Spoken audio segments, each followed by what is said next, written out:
I'm here with Jason Grinovich. This is part two of hockey sticks talk. We're talking about the hockey sticks that we used to use. How are you, Jason? Good, Jacko. How about yourself? Good. How's the weather? Weather's starting to cool down here, Jack. We're Oh, that's starting nice. leaves are starting to turn, and it's starting to feel like we're going to get some fall here. Not here. Here's been a heat wave. 105, 108. We've had a big heat wave, which is not good, but that's the way it is in the summer here.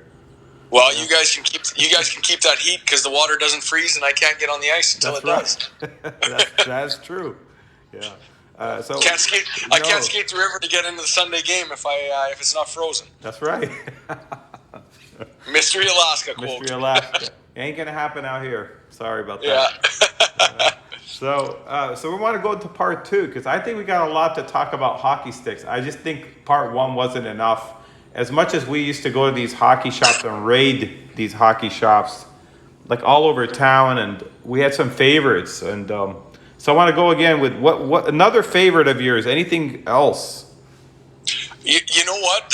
One of my favorite sticks that I've ever had was the gold orangish Grip Easton shaft. Oh, that was an amazing shaft. They broke. Man, I broke so many of them. They weren't durable, but man, they popped off that. Are you talking stick. the shaft, or are you talking the one-piece Synergy gold? Both, because that one piece shaft too. turned into the gold Synergy, which I absolutely loved. In the most kids nowadays won't know it, but it's the Drury curve. Or I think it's P91A curve. The Drury curve back then would have been like a heel curve, so that would have been like a W05 and a Warrior, if you're looking. Yeah, W05 or the P91A. It was kind of what it turned into, and that's where our stick evolved from. That's what I curved out of that. Yeah, I mean that was a great curve that you created on that. Do you remember? Yeah. Do you remember how many? They didn't have them for too long, maybe about a year, right? And then they went into the yellow synthesis. So they went into this. Yeah, that's right. They went into the yellow synthesis, which was a good stick. Yeah, I didn't mind them, but you know how hockey players are. When you find a stick you like, it's tough to love another one the same as you love that one, kind of thing. It's like your first girlfriend. It's true. The other thing I wanted to tell you, so there's a little debate with those Synergies. A lot of people say the very, very first Synergies were the gray, dark gray, and then they went to the Pro Stock. They made them the more white, silverish kind. So what do you remember seeing when you first saw the Synergy? No, the first Synergy, because we had prototypes. When they were first coming out, before they actually hit the market, and they were a lighter gray Synergy one-piece stick. They weren't silver, correct?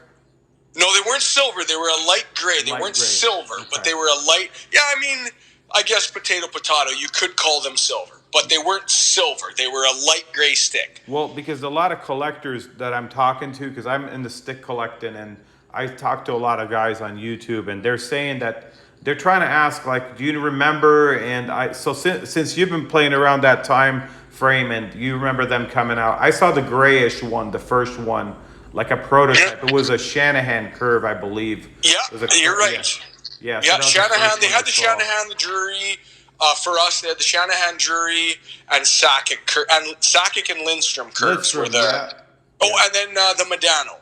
So I actually can send you a photo of one of the original Synergy sticks. My buddy has one from college still.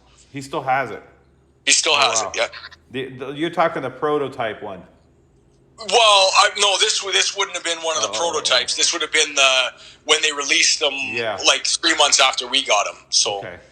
Yeah, those things hit the market, and they were huge. Also, that was a well-made, engineered idea. It was the guy who created that was a genius because it changed the whole hockey market. Yeah, it was good, but I'll tell you what, from going from either a wood stick or a shaft and a blade to one of those Synergy sticks, man, it took you time to get used to because it popped off the blade like you would not believe. Catching so if you catch a hard pass, because I mean, in the NCAA or pro, like, I mean, you pass like you mean it, and you should at all levels. All kids should understand, you don't pass so that they're going to be able to catch it. Yeah. You pass the puck like a man all the time, and it's their problem to catch that puck. Uncle Ned always used to say the same thing. It's not I get it to you, and if it's on your tape, that's your problem to catch it, not mine. I pass. This is the way I pass. Yeah. It's true. Remember that. Yeah. Yeah. Another one, was thinking, I remember the Innovative 1000. It had a yellow 1000 lettering. The 1000 was in yellow. It was like a bluish gray shark skin. That was my favorite stick. I used to Was that the one? Was it square or oval? It was square. And it was Okay. it was like a bluish gray, and it had a rough texture, but it was square. Yep. And it was not light, but it shot rockets. I mean, I was shooting with a wood blade. We put a few wood blades in there. That thing was unreal. That was my favorite stick. Well, I liked from Innovative was it Innovative that made that, the green one? The green with the concave, that was a 3000. Yeah. That was also one of my favorites. Yeah, That stick was unbelievable. Yeah, it was Kevlar. It was half Kevlar and quarter of the bottom was just graphite. That thing shot also very well. And they were very durable. Yes. They didn't snap. They didn't snap like the rest of them. You could take your hacks and whacks. I was a centerman for the most part. Yeah. And so you're taking draws. So usually you break more sticks because, just that's the nature of the beast. Yeah. And that shaft lasted. It was a good quality shaft, very well engineered. Like it was awesome. Yeah. The guy who created that, he's a genius. The thing is, I wish that was a one piece. Now looking back, if they engineered that into a one piece, I think that would have been the best stick ever. Just the way it shot. Same thing with that 1000. I mean, that 1000 took wood blades and shot. And at the time, there was still graphite blades out, but I was using the wood blades. It was shooting really well. Yeah, but we used wood blades because we could manipulate them, right? Yes, that's true. Curve. They're exactly what we wanted until you created, the curver where you could take a right-handed stick and curve it left-handed if you wanted. Yeah. But that's an art, is what that is, and great engineering and design for that. But that was one of those things where it was we used wood blade. I mean, you know what? I honestly, to this day, I'd love to use a wood blade and just see. They wear down quicker, but just the feel of the wood blade on there. And I don't know what, some shafts, the wood blade didn't go so well, but with that Innovative, it went really well. It just, the combination was perfect. And, the puck was going through the net, and it just, I wish, they kept those sticks. I just wish they did. Yeah, no, that's one of those things, and it's all different, in your feel and in kind of what you like, the pop that you like out of it, and that's kind of like I'm a low kick point kind of guy. I know True is making one that kicks they claim wherever your hand is. Catalyst or something? Catalyst. I don't even know what it's called, but one of the kids had it, and Nate said it felt really good. Like to shoot it came off really nice. Where I've never used it, I'm a low kick point guy. I like my shaft a bit stiffer. I use 100 flex. I'm not a big guy. I'm 170 pounds, 5'9". But I like a stiff shaft with a low kick point. Low kick, though. Yeah. Yeah. So I would like honestly, if I could get built 100 flex shaft, but I would like to try like a 75, 85, flex, but not the shaft portion, but say the bottom part, 12 inches, maybe 16 inches up. It just softens right up. Yeah. And nobody has that. Nobody's designed that. So if somebody comes out with that, you've heard it here first. I believe that would be the best shooting stick on the market. Yeah, they're testing a lot. A lot of sticks have gone a little bit the other way, where it's not what I'd want to use. What about Louisville's? I used Louisville's also. The Louisville rubber. You remember the Louisville rubber? I tried it in one of my videos. I've actually never used one before. I didn't like that one. I actually thought the Tricor was better. Really, I liked the rubber. feel as though I shot like the best with it, but it was so grippy, and I like a grippy stick. I don't want my hand to move. No. Right, where what they call grip nowadays is like a quasi grip. Where I like holding onto a rubber tire, like a soft rubber tire, where when I grab it, it's almost got a little bit of squish to it. Yeah. And so nothing moves, right? Because the minute your hand slips, the blade turns. Yeah. Innovative was the first to do actual, like a rough texture grip. Before they had the rubberized grip was the Stickum. Bauer Stickum, I think, was the first one to do the grip on the wood sticks, if you remember those. It's called Bauer Stickum. They came out in 1998 with it. I did not know that. I think you had one. We Really? saw it at United Cycle, and I think you got one from there. It's called the Bauer Stickum 5000. Bauer 5000, and it had that rubber grip on it. But before that, Innovative started with the grips on the stick, like a rough texture. They're the first people to do that. And that's what Shark Skin one, if you remember, I told you, had that rough texture. So well, you know what? In all honesty, I believe that Innovative they changed the stick market. Pretty much. Because they were actually, everybody else was just kind of putting something else out, it was all the same stuff. And Innovative, they went outside the box on everything. They actually put engineering, technology, all that behind it. And I think Innovative got bought by Warrior, didn't they? New Balance shoes, Warrior. The owner sold it to them. But they're the ones also, I said in the other video, they created the checkered pattern. So if you see checkered pattern on your hockey stick, that came from Innovative. They're the engineers and creator. The guy, he's a genius. He created that. And now everybody else is copying him. I remember seeing Bauer copy that. Scott Niedermeyer was using a stick in the game. So wait a minute, that looks like an Innovative with the squares, and they started copying that stuff. Well, you know what? And I like it. It's more durable. Yes. It's stiffer. I like it. I like that design. But you know what? The old Easton with the foam. You remember the foam in the middle? They break and they had that. Are you talking aluminum? No. The original Synergies. In the middle of their blade had a foam. In the blade, in the blade, not in the shaft. Well, not in the shaft. But I still to this day feel as though you got more. They weren't as durable. They were nowhere near as durable. Yeah. But there was way more pop off that blade by being hollow. Yeah. Way more pop. Yeah, it had something in it. It felt like you could feel the puck, and that foam was good, but it broke down quick. It did, and that's what I'm saying. The durability wasn't as good. No. But from a shooting, just a shooting stick capability standpoint, man, and you knew when your stick was going to break.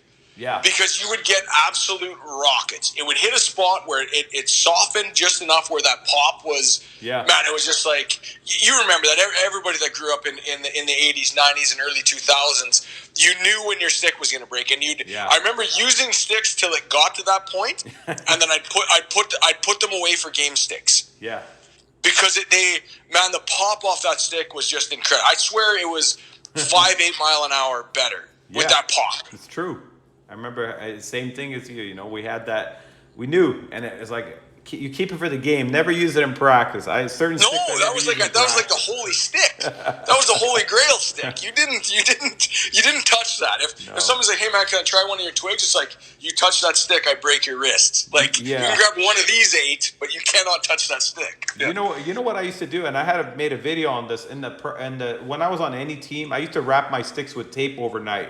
So I have like a 6 sticks in my stick stall. I put tape and I signed the back of the tape to see if anybody's tampered with my sticks, because I don't like anybody touching or flexing those sticks. Nothing. Do not touch my hockey stick. Do not use it. So nobody ever did, but I always wrapped them every night before I left. You leave your. That's not a bad idea. Yeah, because they touch it. They want to flex it and they'll break it down. Who knows what they'll do. Well, everybody that I played with knew that was like don't do it. Unwritten rule. It was an unwritten rule because they knew that if I would lose my stuff on you. Don't cross the boss. Right? Don't do that. Yeah. Otherwise, you're gonna pay for it on the ice. You're gonna have to block one of those shots. Oh yeah. Oh, yeah. Did I ever? So yeah. Okay. We're talking about sticks. This kind of comes into it. What is it? We had playing in college, and Yes. we had this big guy, and I won't mention his name. I love the guy. I think I know who he is. Still to this day, the gentle giant. Played a lot of hockey. Great hockey player. Coaching now. Great. Amazing He guy. went to the American League, right? Yeah, he played a bit in the American Yeah, League. I know who you're talking about. So anyway, I love this guy to death. I still talk to him to this day. A great coach, amazing coach. He wins championships. He's awesome. So anyway, he was supposed to be the net front presence. He was the guy because he was big. He's like 6'3", 6'4", 230, 40. Just great guy. But Are you talking about the guy who played in the NHL? Or are you talking about the guy who got signed? Never. Okay, that's the guy I'm thinking of too. That's the guy. He played in the Rangers organization, right? No. that's not I didn't like those guys. I fought those guys. Yeah, I didn't like those I guys. thought you liked. There was one guy that you were talking about. He was a big guy. I definitely respected the wheels off of him, but I did not like his personality whatsoever. Okay. We clashed. But this is another guy. Okay. This is somebody else, and so he was supposed to be net front presence, but he just wouldn't stand square in front of the net. So anyway, we coach was mad at him, and because our power play wasn't jiving because we didn't have any net front presence, and obviously the power play was generated around me because I could pound a puck. So anyway, he's like, get over here, and to the guy that was supposed to be net front presence, and brings our third string goalie in there. And so anyway, the ice is all chewed up. So I mean, you're not going to hammer pucks with a guy in front of the net, right? So I'm half swinging these pucks. Well, coach just loses it on me. What the beep are you doing? Like, shoot that puck like you mean it. And, well, Buddy's eyes just kind of lit up in front of the net, and I was like, oh man, like, oh boy. Okay, well, coach says. So anyway, so I'm killing these pucks, right? Like I'm hammering them, right? And I'm doing everything. Like my shoulders driving low. Like I'm doing my best, right? Like they're not going high. Like a bobbling puck, I'm still keeping them maybe 2 feet off the ice at the most, right? Yes. And as I come down on this one, I see the puck flip on me, and I'm like, oh, and I'm 3/4. There's no letting up at this point in time. I'm 3/4 of the way down on this puck. The puck sits down at the last second, does a bobble, and man, it hits him right in the giggleberries. Oh. Well, the noise that came out of his mouth, it was just a squeal, and he's down.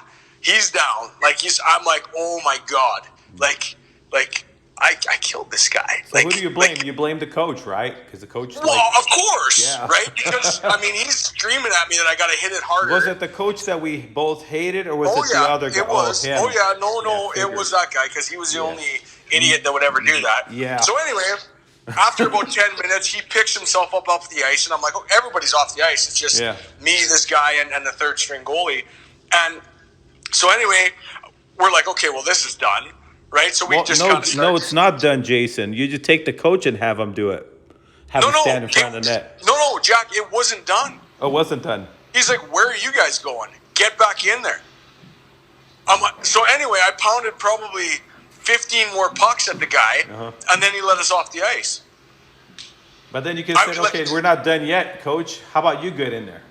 Oh yeah, man. Oh yeah, that would have been neck height every time. Yeah, that would have been great. I would have just told Tusher duck every time, duck, because it's going at his head, not yours. Sorry, but that guy was Well, that's interesting how the stick makes a difference, and the guy was like, he saw you and he was scared, and that's good. Huge difference. Yeah, I went to. When I first went up to Canada, my very first time, I went into training camp up there, and I forget if it was the Dub or what it was. I don't really remember, but I remember going into the store to buy hockey sticks, and I don't know any hockey shops. I went into this like Zellers. You remember Zellers? Oh yeah. Then they had like a rack of sticks, only Sherwood 50-30s. That's all they had. One side was righties, one side were lefties, like maybe 200-300 hockey sticks there. I was in there for about 2 hours picking out sticks. I picked out the 2 best sticks that weren't dry, and they just felt just nice. Like I sat there and narrowed it down till I got 2 sticks. I paid $19 a stick. Anyways, when I got into the training camp, I ripped one, and this Dub goalie, like he jumped out of the net. Yeah. He like literally, and I was shooting maybe top of the circles. I kept it about maybe a foot off the ice, and he dropped his blocker and glove. He wanted to fight me, and back then it's not like today. Like you don't fight the goalie. It's kind of embarrassing.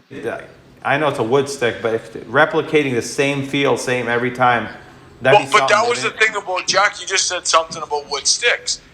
You didn't go like nowadays. You just go and grab one of these one pieces off the shelf, and it's the same curve and the same feel and all that. Back then, there was that many sticks because everybody had a different preference. Yeah, and it's the same stick. It's the same curve, everything. Yeah. But because it's wood, you would feel the one that felt right in your hand, and you'd be like, oh, this one's a little bit lighter. This one's a little bit, and you'd have to go through maybe 50 sticks to find two. I went through the whole rack of like 200 to 300 sticks, and I narrowed down to about maybe 20 or so, and then from there I narrowed down to two, because I was only going to buy two. Yeah. I picked the two best ones, and they held up really well. Like they lasted. I could tell because I have the feel. I could feel if it's dry or not. I could just feel it. I've had sticks where they break on the first shot. They're dry, you know. Oh yeah, for sure. But I just feel it like, oh, okay, this is the right one. And just put it aside. I didn't curve them or nothing. Whatever the standard curve that was with it, but I was hitting so hard. I got the attention of the whole, whatever staff was watching. They came up to me. They said, "Wow."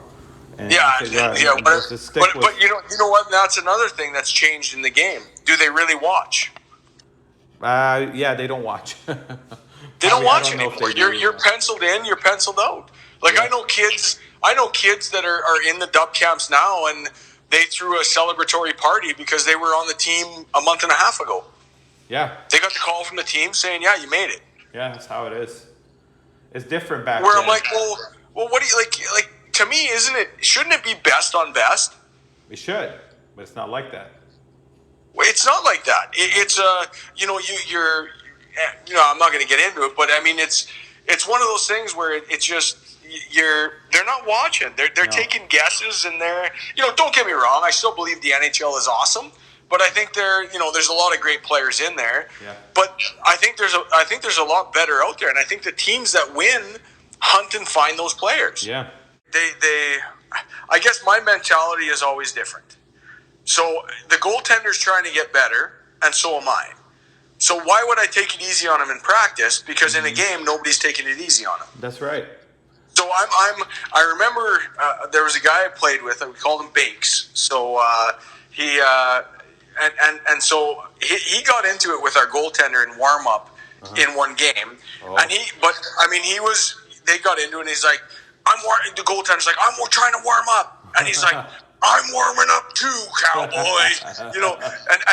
And he was one of our heavyweights, right? So he wasn't necessarily warming up what he was going to use that night, but it was just kind of one of those things where it was like, it's a different mentality of, well, I'm here to shoot and you're here to stop. So if you can't stop it, I'm not here to hit you in the pads. No. I'm here to score, and that's what I do. And so I'm gonna shoot a puck. And any warm up, anything I did, I never shot a puck to hit a goaltender. No. Never.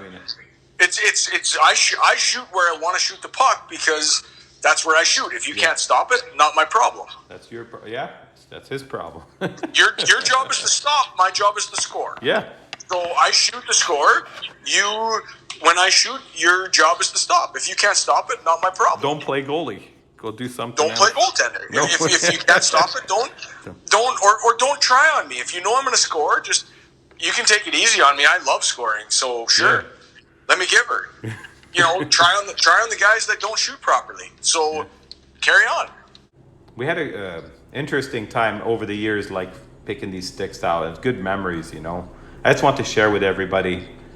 It's like a kid in the candy store, basically. Well, the kids these days don't know how much fun we had because of curving sticks, and it was an art to get it right. Yeah. And now they just buy the stick and it is what it is, right? Like, it's just you walk up and it's like your mom can go to the store and get you your stick. You just tell her what you want. She just go, That's true. Like heck, my mom would buy me a stick. I gotta go feel that stick. I gotta bond with that stick. And I taught my son that. I'm like, even though we order in the sticks and they come in and there's six there, I'm like, the one is going to talk to you. Yeah. And they don't understand that. The one's going to, it just, even though they're engineered, like, I mean, within a millionth of a percent of each other. They're all different. The one talks to you. Yeah. The one has a little energy in that stick. The one has what you want. Yeah. And you got to feel that. A stick is not just a stick. No. It's true. Did you ever see when I got my sticks when I was a kid? I was about 13 or 14. The stoves were off limits. The stove is mine in the kitchen for about an hour. I used to bend about a dozen sticks. I used to get them by the dozen. And I sit on the stove and I bend each one. Then I put them in cold water. And I would spend about 1 hour, and I put the vent on so that all the fumes go out. But I remember doing that. Did you ever do that? Same thing? Absolutely. Every hockey player did that. I mean, as kids today, I don't know if you'd allow a kid to touch the stove. You feel like he might burn the house down. But back in the day, I mean, they probably would these days if they could figure out how to turn it on. Yeah. But and sticks today, obviously doing it that way, you're going to wreck your stick. You got to do it the right way. I can bend a graphite and I can straighten out a graphite, but I refuse not to do for anyone. They've asked me many times. I said no, it's a risk because if it doesn't go right and it breaks, then I got to pay for their stick. So I was like, I'll only do my own. Yeah. But yeah. No, it's one of those things that I would love. I got an idea of what I'd like to make for a curve. I'd like to try it. Remember the Parker curve? No. I remember the Chevy curve. I used that one. I bought it. Oh, the Chevy curve that was the original. That was unreal. Yeah. That thing was unreal. I remember Benny running out of the net when I shot. Actually, you know what I'd like to find? You remember those CCM blades that I curved and sent in and got done? Those are great. Yeah, you bought 60 of those, remember? Yeah, I would love to find one of those and revamp it. That nice. Do you remember? I remember when you sat and tried to negotiate your stick negotiations in juniors with Milan. And I was sitting right there, and you're like, "Whoa, I'd like to get like $400 worth of sticks a month." And Milan's like, "I don't know if we can do that. It's a team budget." Then I think you ended up negotiating to getting unlimited sticks because he really wanted you on the team in Drayton Valley, and you ended up getting you got unlimited shafts, unlimited blades. I remember that. But you know what? The thing is because I shot properly, I didn't break a lot of sticks. No, you didn't. So it was more of I was kind of messing with them because I mean, realistic and the price of sticks back then wasn't too bad, and then we had every time you won first star, second star, third star, you got money for that, right? To the sports store. So I mean that covered my everything, right? So and not that was part of the contract that I had to use it for that. I could have bought a baseball or whatever, right? But I always wanted to try a new stick, so I just put it towards my sticks. So it was one of those things that it was. They definitely didn't exceed their budget on that, and I just didn't break sticks. I mean, you'd pop the odd wood blade, but like you said, I mean, you're like back then it was like $12 for a blade. Yeah, $5 to $12. I mean, when I was about 12, 13, 14, I used to buy a whole stick for $12, and then they went up to about $18, Canadian sticks. So you buy a dozen, with the shipping was I think $6. Yeah, it was worth it. They last me quite a while, like maybe. Yeah, and that's kind of where I was at. Where when I was negotiating, I was just being a nurse because you actually want sticks for the summertime too. So you were negotiating no, and that was part of the negotiation. Because everything I had in the rack became mine in the summertime. Yeah, and then I think you ended up getting Easton ultralight shaft, the Kevlar ones. Yeah, that's what I used. Yeah, he gave you, and then I think you had the black CCM blade. No, that's what I negotiated. Yeah, I remember you got. And that was 60 blades. I think they got you 60 blades or something. They did. Yeah. Yeah.